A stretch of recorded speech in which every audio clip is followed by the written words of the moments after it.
اور اس نے سیدنا عمر کی میت کو مخاطب کر کے کہا کہ اللہ تجھ پہ رحم کرے اے عمر ابن خطاب، میں نے اللہ کے محبوب صلی اللہ علیہ وآلہ وسلم سے بارہا سنا تھا کہ میں ابو بکر اور عمر فلاں جگہ گئے، میں ابو بکر اور عمر داخل ہوئے، میں ابو بکر اور عمر نکلے، مجھے امید تھی کہ تم اپنے ان دو ساتھیوں کے ساتھ جا کے ملو گے۔ کون سے دو ساتھی؟ سیدنا ابو بکر اور سیدنا محمد رسول اللہ صلی اللہ علیہ وآلہ وسلم۔ اور اللہ کی قسم اس روئے ارض پہ تم وہ شخص تھے کہ مجھے خواہش ہے کہ میں تمہارے اعمال کے ساتھ اللہ کے حضور پیش ہوں۔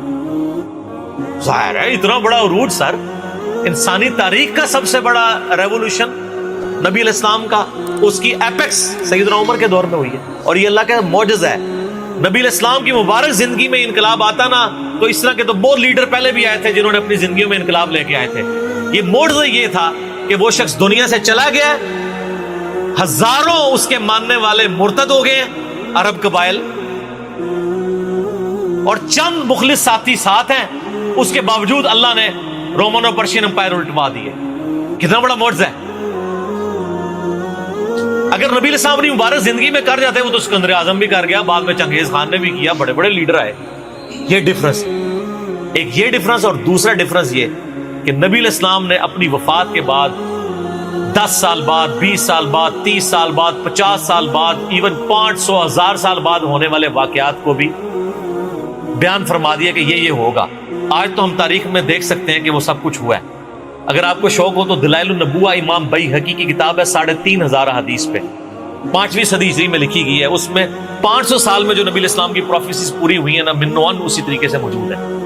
بخاری مسلم میں جو حدیثیں ہیں تاتاریوں سے جنگوں والی، وہ اس وقت تک نہیں ہوئی تھی، حدیثیں تو پہلے سے موجود تھی، آج تو ہم ان کو بھی درست مان رہے ہیں۔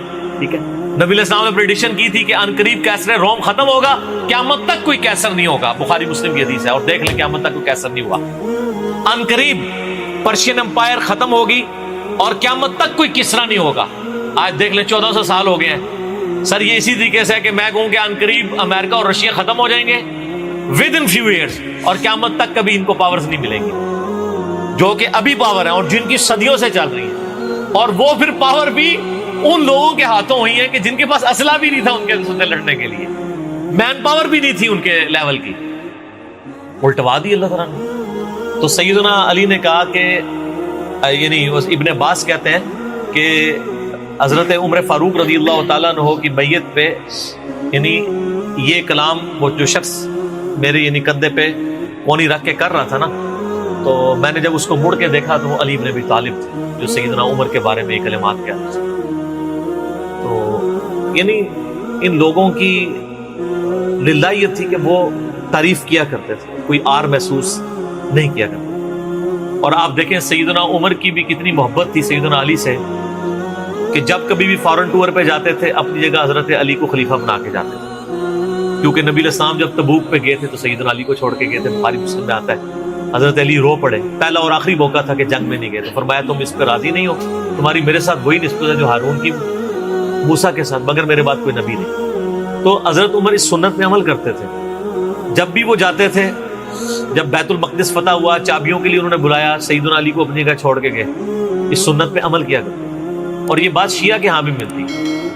میری ایک شیعہ عالم کے ساتھ ایک دفعہ بحث ہوئی 2011-12 کی بات، تو مجھے کہنے لگے کہ حضرت عمر جو ہے نا حضرت علی کو خلیفہ بنانے میں مخلص نہیں تھے، اسی لیے انہوں نے 6 رکنی کمیٹی بنائی، ان کو چاہیے تھا ڈائریکٹ حضرت عمر حضرت علی کو نامزد کرتے۔ تو میں نے کہا اس کے پیچھے ریزن کیا ہے، وہ تو حضرت عمر نے خود بتائی ہے، بخاری مسلم دونوں میں حدیث ہے۔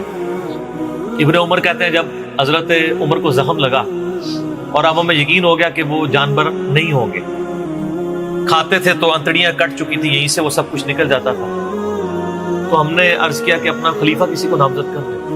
تو انہوں نے کہا اگر میں اپنا خلیفہ کسی کو نامزد کرتا ہوں تو میں اس کی سنت پہ عمل کرتا ہوں جو مجھ سے بہتر ہے، ابو بکر، اور اگر میں نہیں کرتا تو میں اس کی سنت پہ عمل کروں گا جو ان سے بھی بہتر ہے، یعنی رسول اللہ صلی اللہ علیہ وسلم۔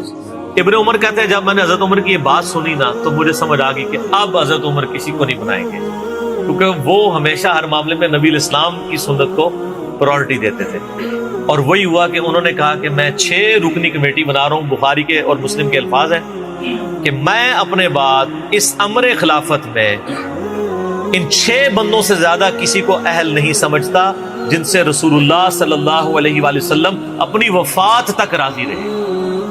اور فرمایا علی، عثمان، طلحہ، زبیر، عبد الرحمن بن عوف، سعد بن ابی وقاص. اچھا یہ کون ہے؟ عشرہ مبشرہ ہیں. عشرہ مبشرہ میں سے یہ 6 بندے باقی تھے اور ایک 7واں بھی تھا، اس کا نام اس نے لیا کہ ان کا بہنوئی تھا، سعید ابن زید. وہ تو معاویہ کے دور میں جا کے فوت ہوئے نا، سعید ابن زید تو بہت بعد میں فوت ہوئے.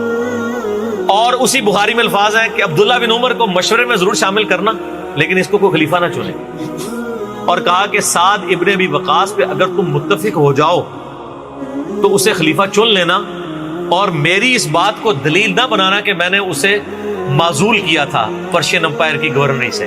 کہیں ایسا نہ ہو کہ تم اس پہ متفق اور کہو کہ اس کو تو عمر نے اتارا ہوا تھا، اینو تو رہن دو. اس 62 لگ گئی ہے. یہ 62 ہے ہی جعلی چیز ہے. اسلام میں کوئی 62 نہیں ہے. اسلام میں یہ نہیں ہے کہ آپ کو مطلب موت کے غرغرے تک توبہ قبول ہے، آپ ایک بندے کے ساتھ معاملہ ہو جاتا ہے اور وہ توبہ طائب ہو جاتا ہے تو بس ٹھیک ہے. وہ تا حیات نائل کوئی نہیں ہوتا. اسلام میں کوئی تا حیات نہیں ہے.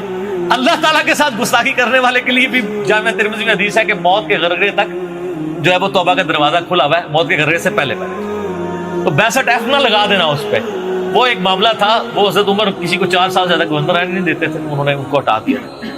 تو یعنی ان لوگوں کی یہ للہیت ہوا کرتی. تو میں نے اس کو کہا کہ دیکھو کہ یہ وجہ تھی کہ انہوں نے نبی الاسلام کی سنت پہ عمل کیا کہ میں ان 6 بندوں سے نبی الاسلام راضی تھے، میں اس کمیٹی بناؤں گا، میں، اور اس میں الفاظ ہیں بخاری مسلم میں کہ میں زندگی بھر تمہارا بوجھ اٹھاتا رہا، اپنے مرنے کے بعد تمہارا بوجھ نہیں اٹھاؤں گا، تم خود اپنا خلیفہ چن لینا ان 6 میں سے، یعنی میں کسی کو نامینیٹ نہیں کروں گا.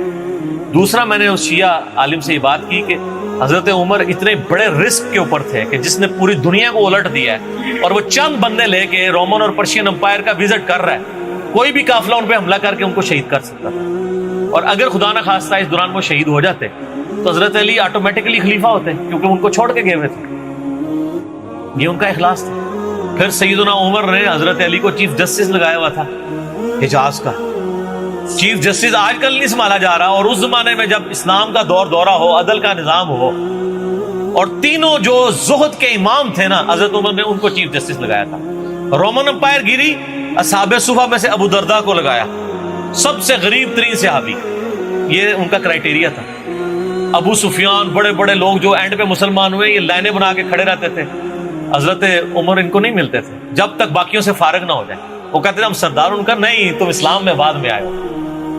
اور وہ مہاجرین کے وظیفے اور اصحاب بدر کے وظیفے انہوں نے باقیوں سے ڈبل لگائے ہوئے کہ انہوں نے برے وقت میں اسلام کا ساتھ.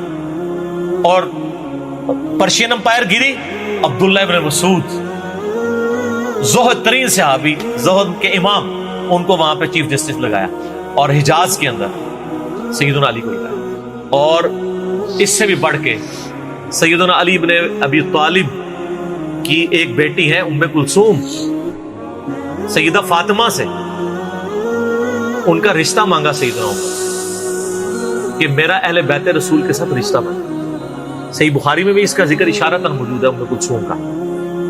شیعہ اور سنی دونوں کے ہاں ان کی کتابیں تو مانتی ہیں، بابے نہ مانے تو علیحدہ بات ہے. کتابوں میں موجود ہے کہ سیدنا عمر فاروق کی بیوی تھی ام کلثوم، اور سلام اللہ علیہا. اس کی وجہ سے یعنی انہوں نے ایک فخر محسوس کیا کہ میرا اہل بیت کے ساتھ ایک رشتہ داری والا معاملہ ہو جائے. تو سیدنا عمر اس طرح کے معاملات کے اندر اہل بیت کے ساتھ بہت حسن سلوک والا معاملہ کیا کرتے تھے. اگرچہ ان کی طبیعت میں سختی ضرور تھی لیکن جو دین کے معاملے میں تھی وہ ساری سختی اپنی ذات کے معاملے میں نہیں ہوا کرتی. صحیح مسلم میں ایک حدیث ہے، اسی پہ میں کنکلوڈ کرتا ہوں کہ سیدنا عمر نے ایک خواب دیکھا کہ مجھے ایک مرغے نے خواب میں ٹھونگے ماری. انہوں نے پھر اگلے دن خطبہ دیا. انہوں نے کہا کہ میں نے خواب میں دیکھا ہے کہ اس طرح مجھے ایک مرغ نے چونچے ماری ہیں خواب کے اندر. میں نے اس کی تعبیر یہ کی ہے کہ عنقریب مجھے قتل کر دیا، اور اگر بائی چانس اچانک میں مار دیا جاؤں، یہ تو کسی کو نہیں پتا تھا کہ وہ ایک تقریباً